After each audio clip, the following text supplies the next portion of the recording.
Muy bien, hermano. Yo le invito a que abra su Biblia ahí en el Evangelio de Marcos, Marcos capítulo 11, y estaremos viendo o abarcando los versículos del 12 al 19. El título de este sermón, hermano, se llama Una religión vacía. Una religión vacía es el título de este sermón. Yo le invito a que me acompañe con su vista. Vamos a leer Marcos 11 de los versículos 12 al 19. Dice, al día siguiente, cuando salieron de Betania, Jesús tuvo hambre. Y viendo de lejos una higuera con hojas, fue a ver si quizá pudiera hallar algo en ella. Cuando llegó a ella, no encontró más que hojas, porque no era tiempo de higos. Jesús, hablando a la higuera, le dijo, nunca jamás coma nadie fruto de ti. Y sus discípulos le estaban escuchando. Llegaron a Jerusalén y entrando Jesús en el templo, comenzó a echar fuera a los que vendían y compraban el templo. Volcó las mesas que cambiaban el dinero y los asientos de los que vendían las palomas, y no permitía que nadie transportara objeto alguno a través del templo. Y les enseñaba diciendo, ¿no está escrito, mi casa será llamada casa de oración para todas las naciones? Pero ustedes la han hecho cueva de ladrones. Los principales sacerdotes y los escribas oyeron esto y buscaban cómo destruir a Jesús, pero le tenían miedo, pues toda la multitud estaba admirada de su enseñanza. Cuando atardecía, Jesús y sus discípulos solían salir fuera de la ciudad. Hermano, aquí nuestro Señor Jesucristo, ¿verdad? Después de que Él fue recibido de nuevo, ¿verdad? Cuando regresó a Jerusalén, que llega al templo en esa entrada triunfal, ¿verdad? En la que veíamos en el sermón anterior. Luego de eso, Él sale y ve una higuera. Y ve esa higuera que tiene hojas verdes, frondosas, ¿sí? Grandes, en las cuales Él dijo, pues voy a ir, hay hambre, voy a ir, vamos a ver si hay fruto, vamos a ver si hay fruto ahí. Y no lo encuentra, y el Señor Jesucristo maldice a la higuera. Y es algo bien interesante porque aquí en el Evangelio de Marcos, Él está diciendo en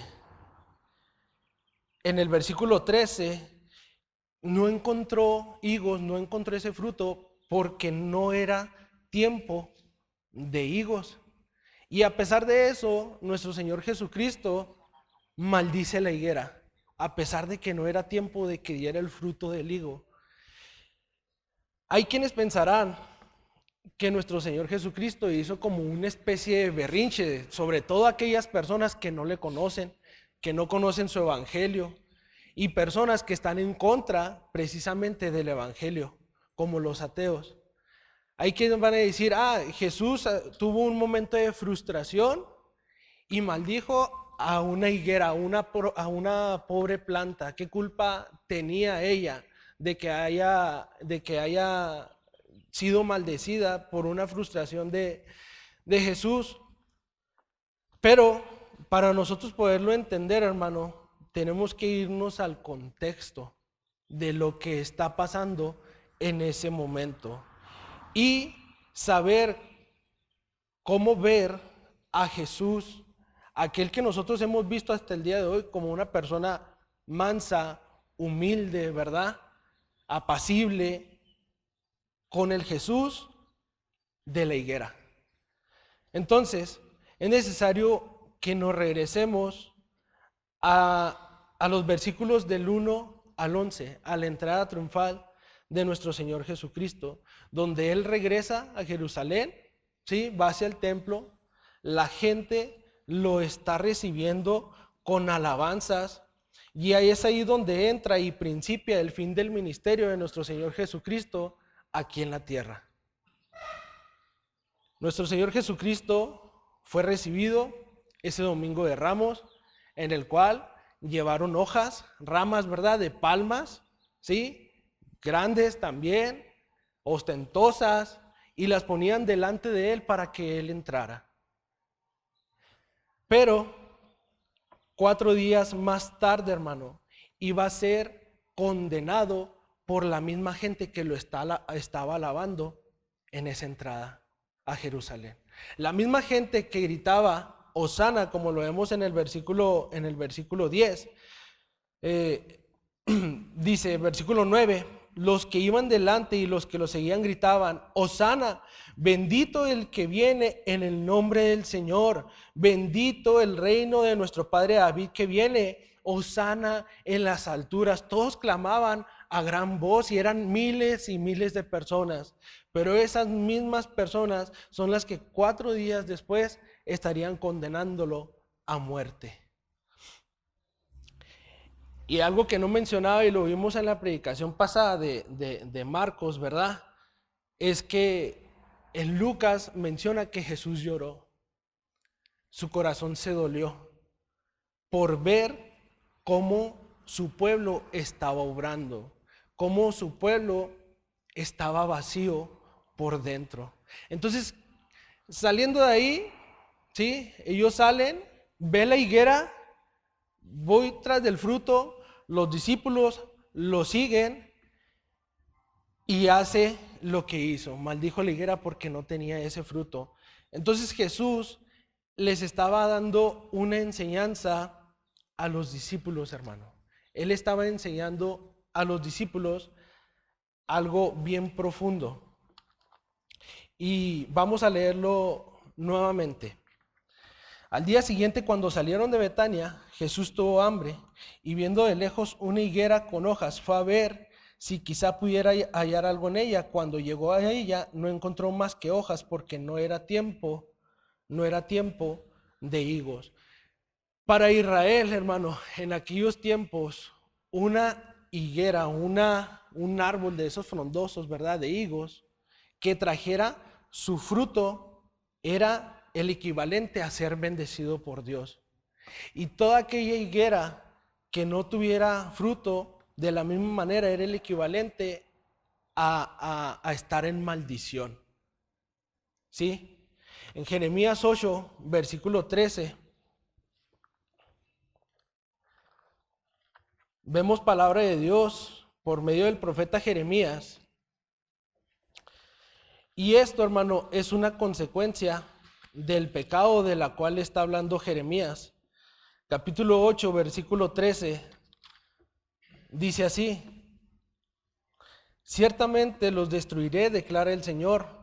No habrá uvas en la vid, ni higos en la higuera, y la hoja se marchitará. No habrá higos en la higuera, y la hoja se marchitará. Hermano,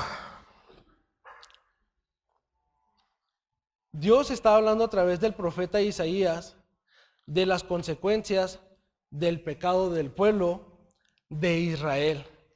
Y asimismo, de la misma manera, en Lucas capítulo 13, de los versículos 6 a 9, vemos la parábola de la higuera, en la cual mismo nuestro Señor Jesucristo está hablando de la futura condenación de Israel. Dice así: cierto hombre tenía una higuera plantada en su viña y fue a buscar fruto de ella y no lo halló. Y dijo al viñador: mira, hace 3 años que vengo a buscar fruto en esta higuera y no lo hallo. Córtala. ¿Por qué ha de cansar la tierra? El viñador respondió: Señor, déjala, porque este año todavía, hasta que yo acabe alrededor de ella y le eche abono. Y si da fruto el año que viene, bien, y si no, córtala. Hermano, aquí hay unos datos interesantes. Dice, había un hombre, ¿sí?, que tenía una higuera plantada a su viña y fue a buscar, ¿sí? Fue a buscar si ésta tenía fruto y no lo halló, y estuvo constante durante 3 años. ¿Y cuántos años fue lo que duró el ministerio de nuestro Señor Jesucristo?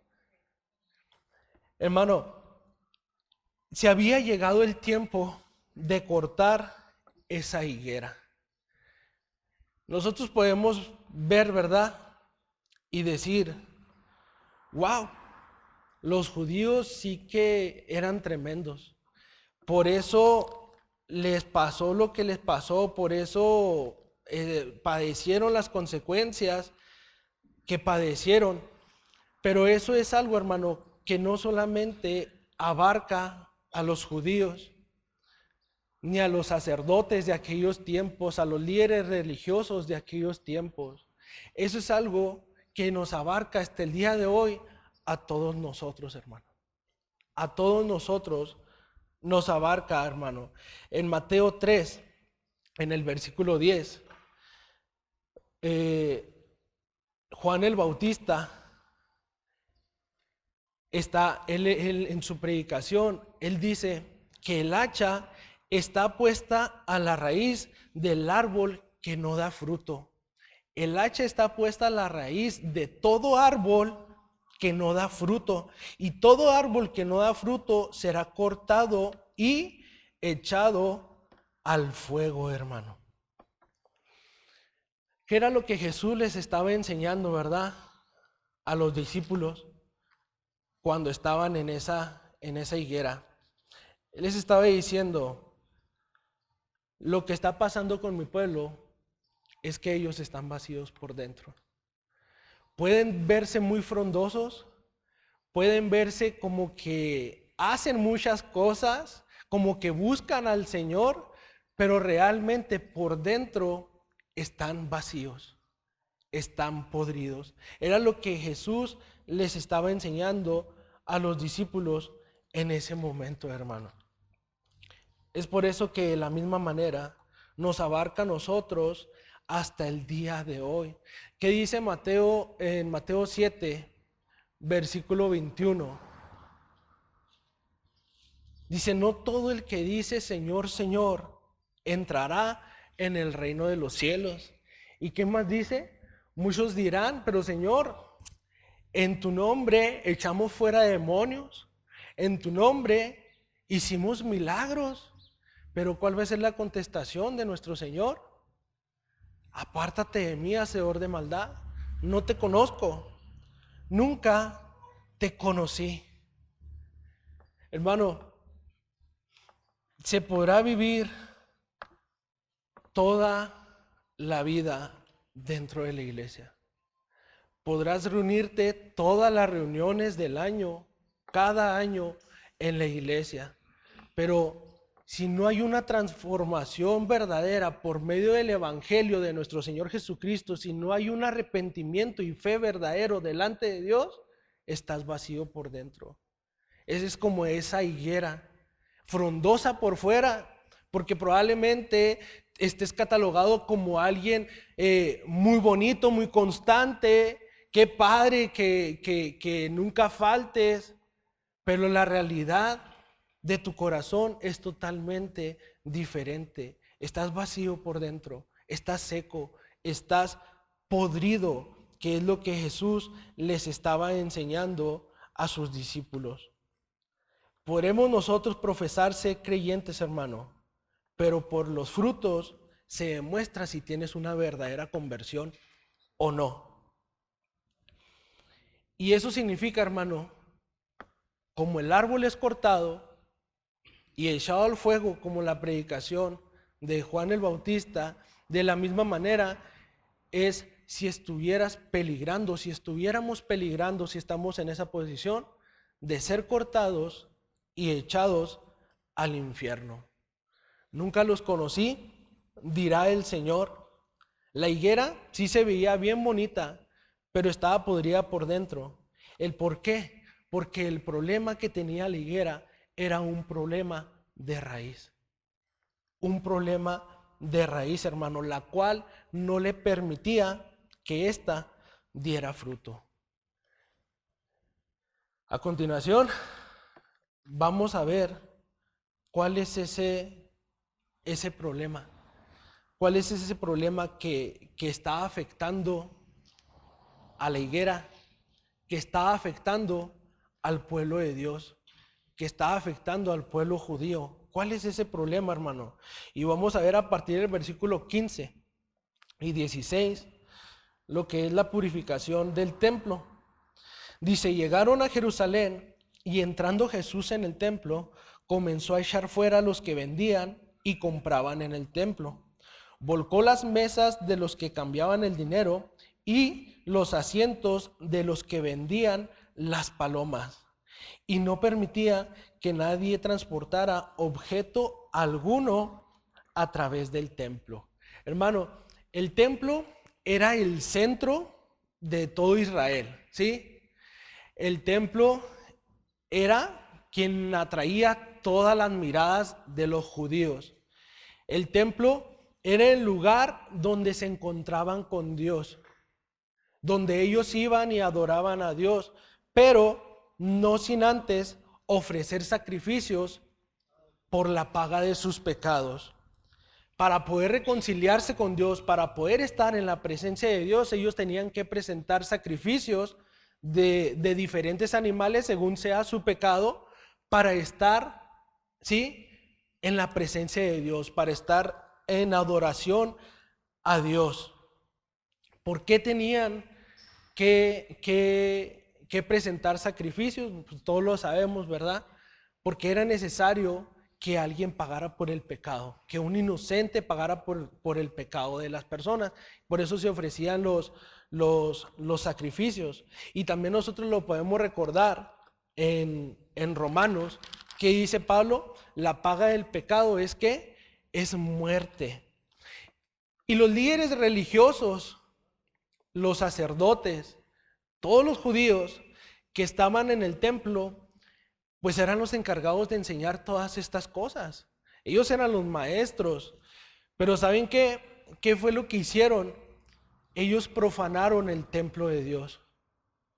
Ellos profanaron el lugar, ¿sí?, donde se manifestaba la presencia de Dios. Ellos profanaron el lugar de adoración. Los mismos judíos, los mismos líderes religiosos, los mismos sacerdotes. Y utilizaron el patio exterior del templo, conocido como el atrio de los gentiles. El atrio de los gentiles era el lugar especial, el lugar exclusivo para todo aquel que no fuera judío pudiera venir y reconciliarse con Dios. También ofrecer sacrificios, hacer pues todo lo que se hacía, ¿verdad? Todo el ritual, todo eso tenían también acceso a aquellos que no eran judíos. Pero los mismos judíos, hermano, resulta que ellos se sentían como exclusivos, como que ellos eran los únicos que podían tener acceso a Dios, los únicos que podían adorar a Dios. ¿Y qué dijeron? Ok, este es el atrio de los gentiles, o sea, ellos no son judíos. Entonces, pues vamos a tomar el lugar que les corresponde a ellos y vamos a llenar aquí de mesas, vamos a llenar todo un mercado de animales para que cuando vengan, pues saben que aquí nos compren a todos nosotros y hacemos un negociazo.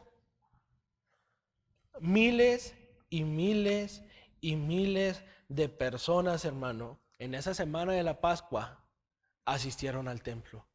El historiador Flavio Josefo, dice que fueron más de 250,000 animales los vendidos en esos días de la Pascua. Más de 250,000 animales vendidos. Un negocio grande, grandísimo. No sé si usted tenga amigos ganaderos, tenga alguien que venda animalitos, ya sea vacas, gallinas, lo que sea. Vender en una semana 250,000 animales. ¡Wow! Es demasiado, fue un negociazo ese, hermano. Pero ¿qué fue lo que pasó?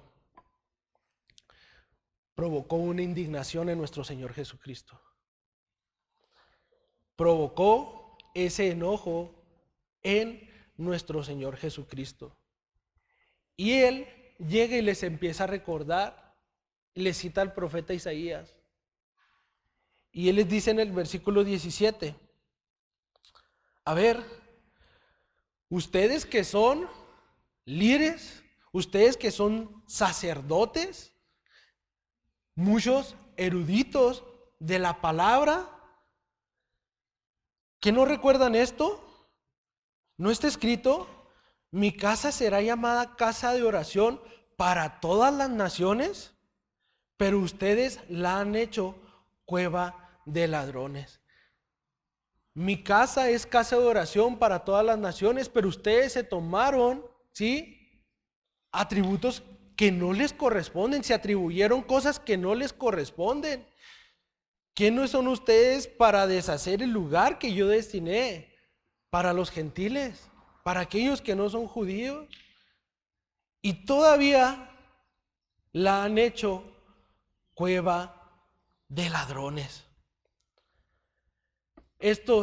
Los judíos, hermanos, ocuparon el lugar de los gentiles para hacer ese mercado, creyendo que ellos eran los favoritos del Mesías.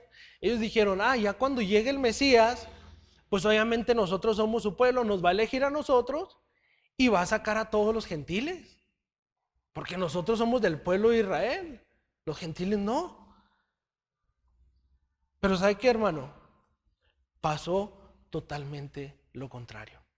Cuando nuestro Señor Jesucristo llegó, sacó a los judíos y no a los gentiles como ellos pensaban. Fue totalmente diferente a lo que los judíos estaban imaginando que sucedería.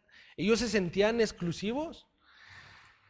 Ellos se sentían que nosotros vamos a hacer lo que queramos, de todas maneras somos el pueblo de Dios, somos el pueblo de Israel, somos su elección, vamos a hacer lo que queramos y cuando venga, pues Él nos va a probar y los gentiles los va a echar para afuera. Oh, sorpresa, hermano, fue totalmente lo contrario. Vamos ahí a Jeremías 7.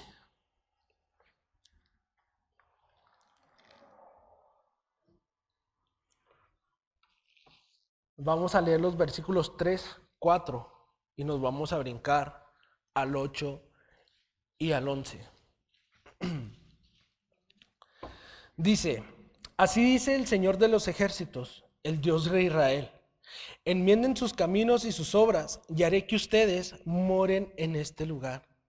No confíen en palabras engañosas que dicen, este es el templo del Señor, el templo del Señor, el templo del Señor. Versículo 8, ustedes confían en palabras engañosas que no aprovechan. Robarán, matarán, cometerán adulterio, jurarán falsamente, ofrecerán sacrificios a Baal y andarán en pos de otros dioses que no habían conocido, y vendrán luego y se pondrán delante de mí en esta casa que es llamada por mi nombre y dirán, ya estamos salvos, para después seguir haciendo todas estas abominaciones. ¿Se ha convertido esta casa que es llamada por mi nombre en cueva de ladrones delante de sus ojos? Yo mismo lo he visto, declara el Señor. Alrededor de Jerusalén, hermano, se encontraban cuevas en las cuales pues todos los que cometían delitos, ¿verdad?, pues iban y se escondían en las cuevas. Por eso nuestro Señor Jesucristo les dice, ¿han convertido mi casa, que es casa de oración, en cueva de ladrones? ¿O ahora ustedes están cometiendo fechorías aquí, convirtiendo mi casa en cueva de ladrones? Eso era lo que estaban haciendo los judíos dentro del templo. Estaban delinquiendo, esa es la palabra, ¿verdad? Estaban cometiendo delito delante de Dios. Porque ellos eran ritualistas, hermano. Ellos se sentían, no, podemos hacer lo que nosotros queramos, al cabo estamos en el templo de Dios. El templo de Dios es como un talismán que nos protege, pues aquí nadie nos va a hacer, nadie nos va a decir nada, y cuando llegue el Mesías, Él nos va a aprobar lo que nosotros estamos haciendo, hermano. Pero el Señor Jesucristo le reclama y le dice: ustedes han hecho de mi casa una cueva de ladrones. Hermano, dentro del cristianismo sigue sucediendo hasta el día de hoy esto. Hay iglesias que se han convertido en cueva de ladrones y ninguna estamos exentos de ella. Hay personas que se reúnen domingo tras domingo, pero no con la intención de adorar a Dios, sino por sentirse a salvo de todas las fechorías, de todos los delitos que cometen en el transcurso de la semana. Como lo decía el profeta Jeremías, ellos dirán: este es el templo del Señor, el templo del Señor, el templo del Señor, aquí yo estoy a salvo. Gloria a Dios. Pero no solamente es el sábado que ellos se reunían, y tampoco es nada más el domingo que nosotros nos reunimos, hermano. Eso es de a diario. Buscar al Señor, buscar el rostro de nuestro Señor. No se trata de venir a la iglesia. Yo voy a ir a la iglesia porque hoy quiero tranquilizar mi mente. Quiero sentir paz en medio de todo esto que yo he pecado. Yo hoy vengo a aliviarme cada domingo. Y pasa el domingo y vas de regreso a la semana y delinques y haces de todo. Y otra vez vienes el domingo y ahora me siento a salvo. Ahora vengo a recibir esa paz. Convirtiendo la casa de oración en cueva de ladrones, de la misma manera en que lo estaban haciendo los judíos, hermano, de aquellos tiempos. No importa, hermano, cuán frondoso sea el árbol, cuán frondosa sea la higuera, si no lleva fruto, no sirve más que para ser echado al fuego, hermano. No importa cuál bonito y cuántas apariencias traigas delante de la congregación, delante del pastor, de toda la iglesia y de todas las iglesias. Si estás vacío por dentro, estás peligrando de ser cortado y echado al infierno. Que el Señor nos ayude. Porque es imposible no dar fruto cuando realmente has sido salvo, hermano. La salvación no es por obras, ¿sí? Lo dice su palabra. La salvación es por medio de la fe en Cristo Jesús. No es por obras para que nadie se gloríe, pero es imposible haber padecido un cambio a través de Cristo Jesús y no dar frutos dignos de arrepentimiento. Es imposible, hermano. No podemos decir soy salvo, pero no demuestras el ser convertido, el no demostrar ser convertido. Su misma palabra nos dice y nos señala: o eres frío o eres caliente. Pero si eres tibio, estás con un pie aquí y estás con un pie allá, yo te voy a vomitar de mi boca, dice el Señor ahí en Apocalipsis. Solo de labios me honran, también dice una porción de la palabra, ¿verdad? Pero su corazón está alejado de mí. Sepulcros blanqueados, se ven hermosos por fuera, pero por dentro están vacíos, no hay vida, sus huesos están secos. Se puede parecer, hermano, sin ser. Se puede parecer ser cristiano sin serlo, hermano. En el sermón de la semana pasada, ahí en 2 de Timoteo capítulo 3, ¿sí? Vimos el sermón, se llamaba piedad, persiste en la piedad, persiste en la piedad. Y fíjate lo que dice Pablo a Timoteo, y vamos a recordarlo, ahí en 2 de Timoteo, capítulo 3, versículo 5. Dice,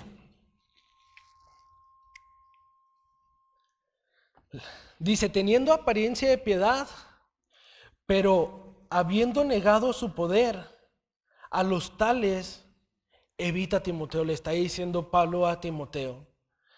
Le está diciendo, Timoteo, la piedad que niega el poder de Dios no produce nada. Por más que parezca ser piadoso, por más que parezcan que están sirviendo al Señor, que buscan al Señor, dice, al final te vas a dar cuenta que lo único que están haciendo es engañarse a sí mismos. Pero no solamente eso, sino que hay un peligro, Timoteo, que pueden engañar a los demás. Por eso a estos los tienes que evitar. Hermano, la piedad que niega el poder de Dios no produce nada, es engañosa y afecta al engañado, tanto puede afectar a todos. Nosotros, hermano, tenemos que ser piadosos. ¿Has tenido dudas de si eres una persona piadosa? En pocas palabras, si eres un hijo de Dios. Y para darte cuenta de eso, es necesario recordar desde que tú te acercaste a Cristo, desde que Él te trajo delante de su presencia, desde ese primer arrepentimiento, ¿verdad? En el cual tú dijiste, Señor, yo me arrepiento y yo creo en ti. Dios, yo creo en la obra redentora de mi Señor Jesucristo. Yo confío en lo que Él ha hecho. Él ha venido, ha muerto y ha resucitado por el perdón de mis pecados. Él se ha entregado por mí. Tu fe está latente en Cristo. Son preguntas que te puedes hacer para contestar si eres piadoso o no, si eres un hijo de Dios o no.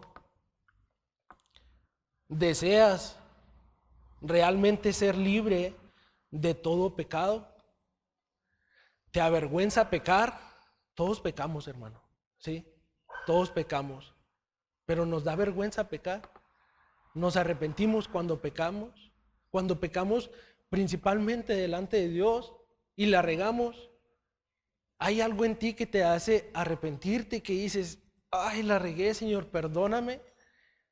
Y cuando afectas a terceras personas, afectas a tu prójimo, vas y le pides perdón. Eres humilde si te llegan a reprender, si te llegan a exhortar, lo recibes con humildad o simplemente justificas todos tus pecados. Simplemente te excusas cada vez que pecas, cada vez que fallas delante de Dios. Una de las cosas que veíamos en el libro que estamos viendo, ¿verdad?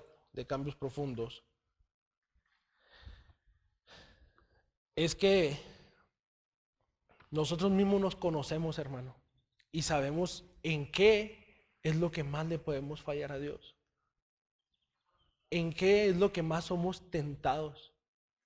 ¿En qué es lo que más creemos que vamos a caer si nos encontramos en esa posición, si se nos pone enfrente de nosotros?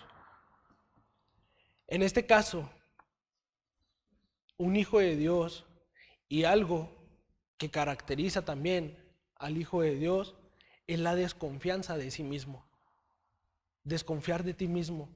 Cuando se te presenta la ocasión de pecar y sabes en lo que lo vas a hacer, que es lo más probable que lo vayas a hacer, desconfías de ti mismo y te alejas, huyes de esa tentación.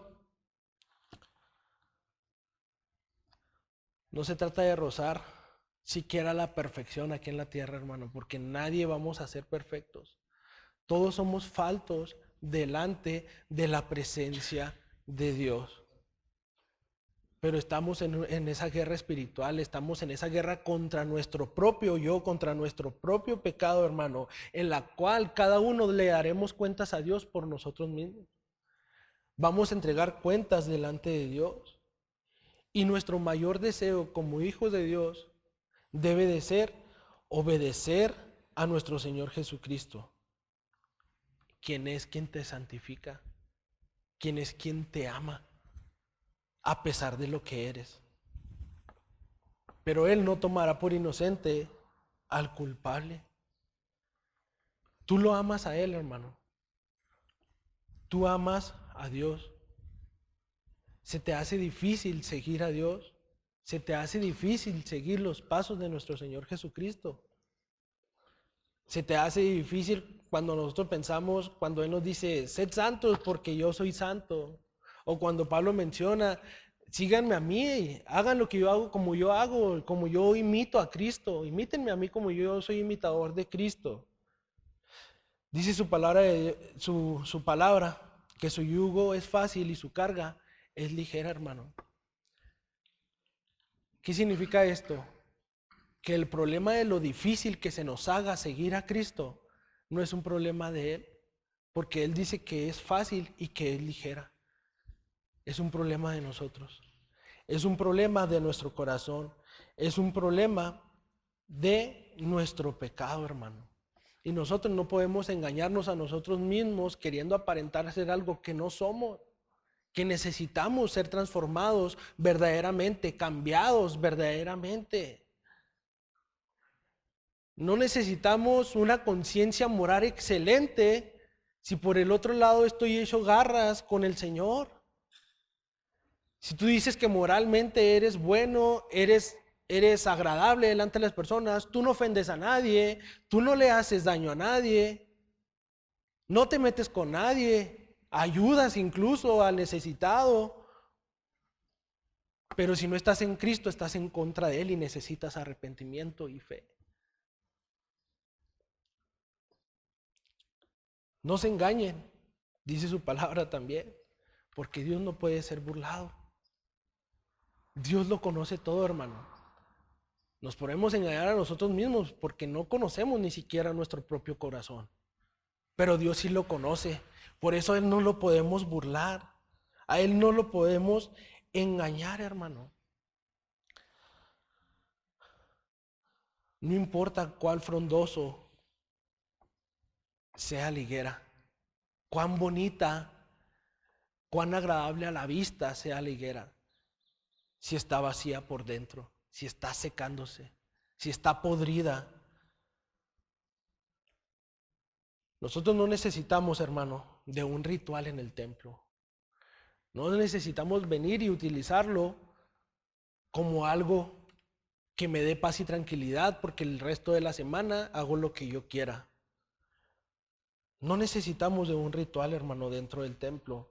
Lo que necesitamos es a Cristo. A Cristo necesitamos. Y nuestro Señor Jesucristo va a producir o un rechazo o aceptación de nuestra parte. Fíjese lo que dice ahí en los versículos siguientes.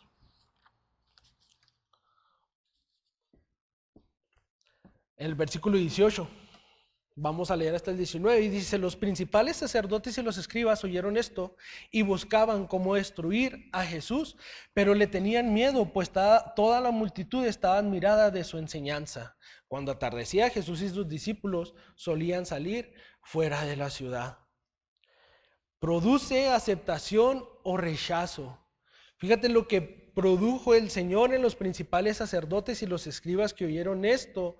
Ellos buscaban cómo destruir a Jesús, pero había un cierto temor porque como la multitud aclamaba a Jesús, como había multitud que seguía a Jesús, ellos temían perder autoridad sobre la gente. Ellos estaban diciendo, yo no estoy dispuesto a perder y que Jesús gane. Yo no estoy dispuesto a que Él venga y me gane. Yo no estoy dispuesto a perder todo el negocio que estoy haciendo ahorita por Él. Más de 250,000 animales vendidos.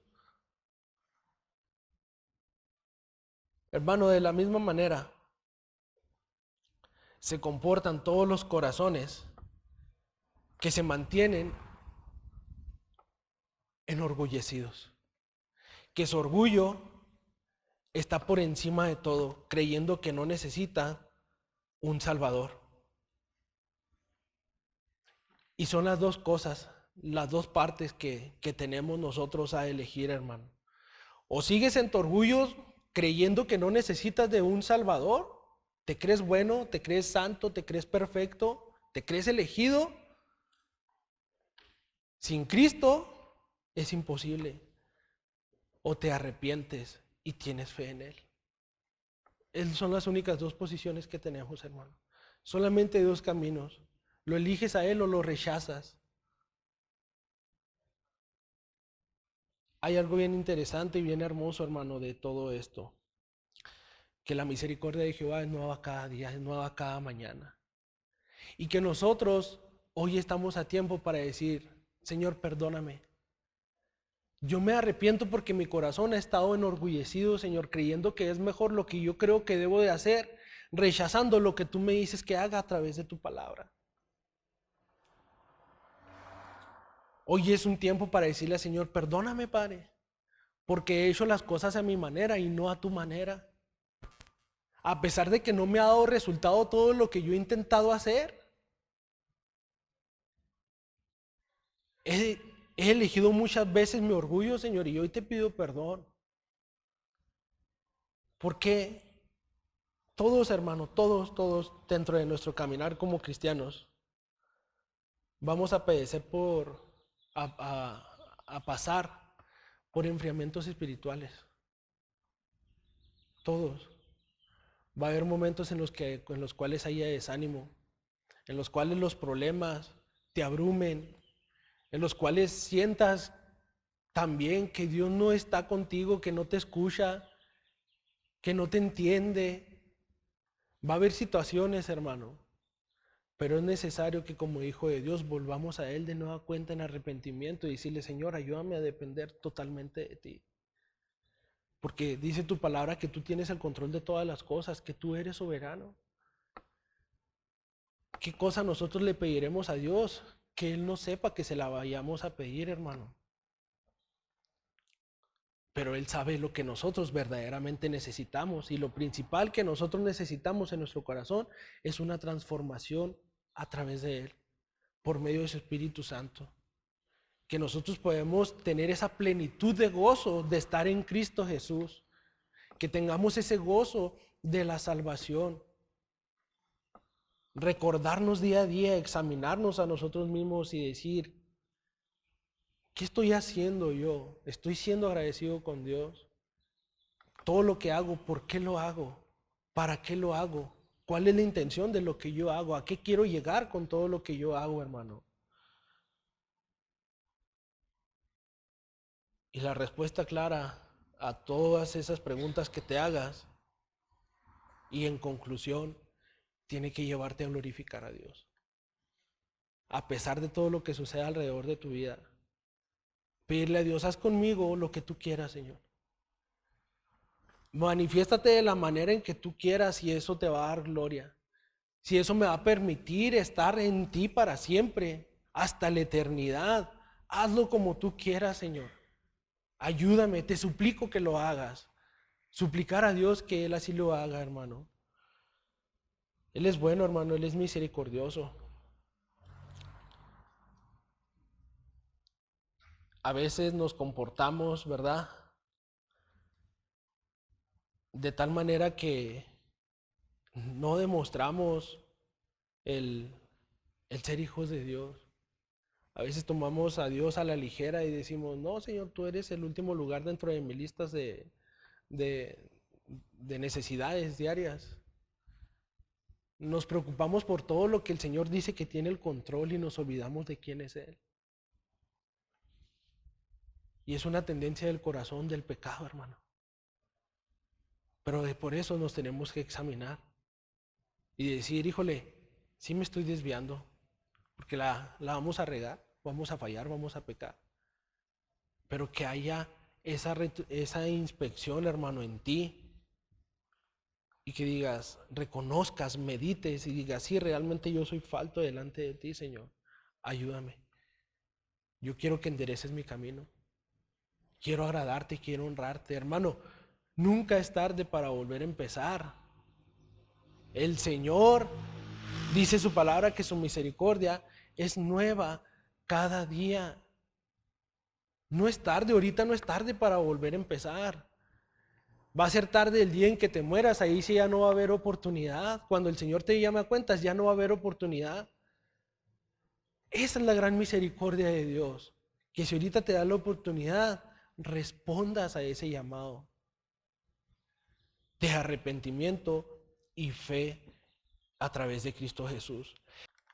Efesios 2, versículos 4 y 5.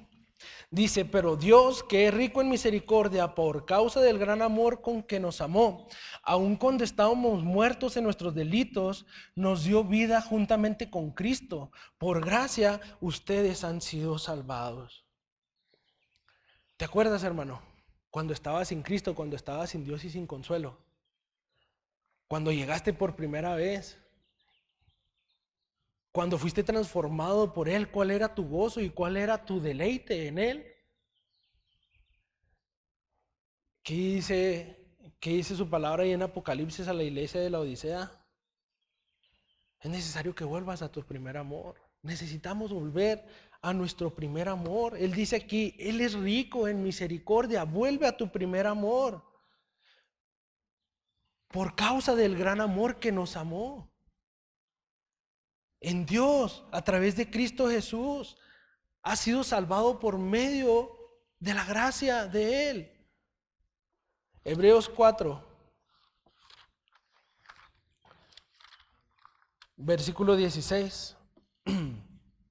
Dice, por tanto, acerquémonos con confianza al trono de la gracia, para que recibamos misericordia y hallemos gracia para la ayuda oportuna. Nuestro Dios es grande en misericordia, hermano. Acerquémonos, ¿sí? Con confianza al trono de la gracia para que recibamos misericordia. Acerquémonos a Cristo Jesús. Pidámosle perdón y digámosle, Señor, yo no quiero ser, Señor, una persona ritualista. No quiero ser alguien que se excuse de su pecado y que semana tras semana venga para sentirse en paz, para sentirse tranquilo de todo lo que hizo en el transcurso de la semana que estuvo en contra de ti. Señor, yo quiero deleitarme en tu presencia y acercarme al trono de la gracia para recibir tu misericordia. Quiero amarte, quiero deleitarme en ti día con día, porque tu ayuda, Señor, es oportuna, como lo dice aquí en Hebreos. Y yo quiero creer, yo quiero confiar en eso, Señor. Hermano,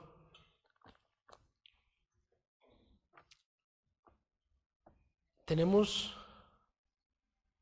si así es, que dejar de ser esas higueras frondosas, esos árboles frondosos, hermosos por fuera, pero que por dentro están vacíos. Necesitamos dar fruto. Nuestro Señor Jesucristo se ha dado cuenta de que esa higuera estaba muerta por dentro, porque a principios de cada primavera, antes de llegar al fruto del higo, existen unas cosas llamadas brevas. Es el fruto inicial, es de lo que se quedó del año pasado, sale para en la segunda temporada del fruto de la higuera, ahora sí se produzca el higo. Y no vio ninguna breva, no vio ninguna.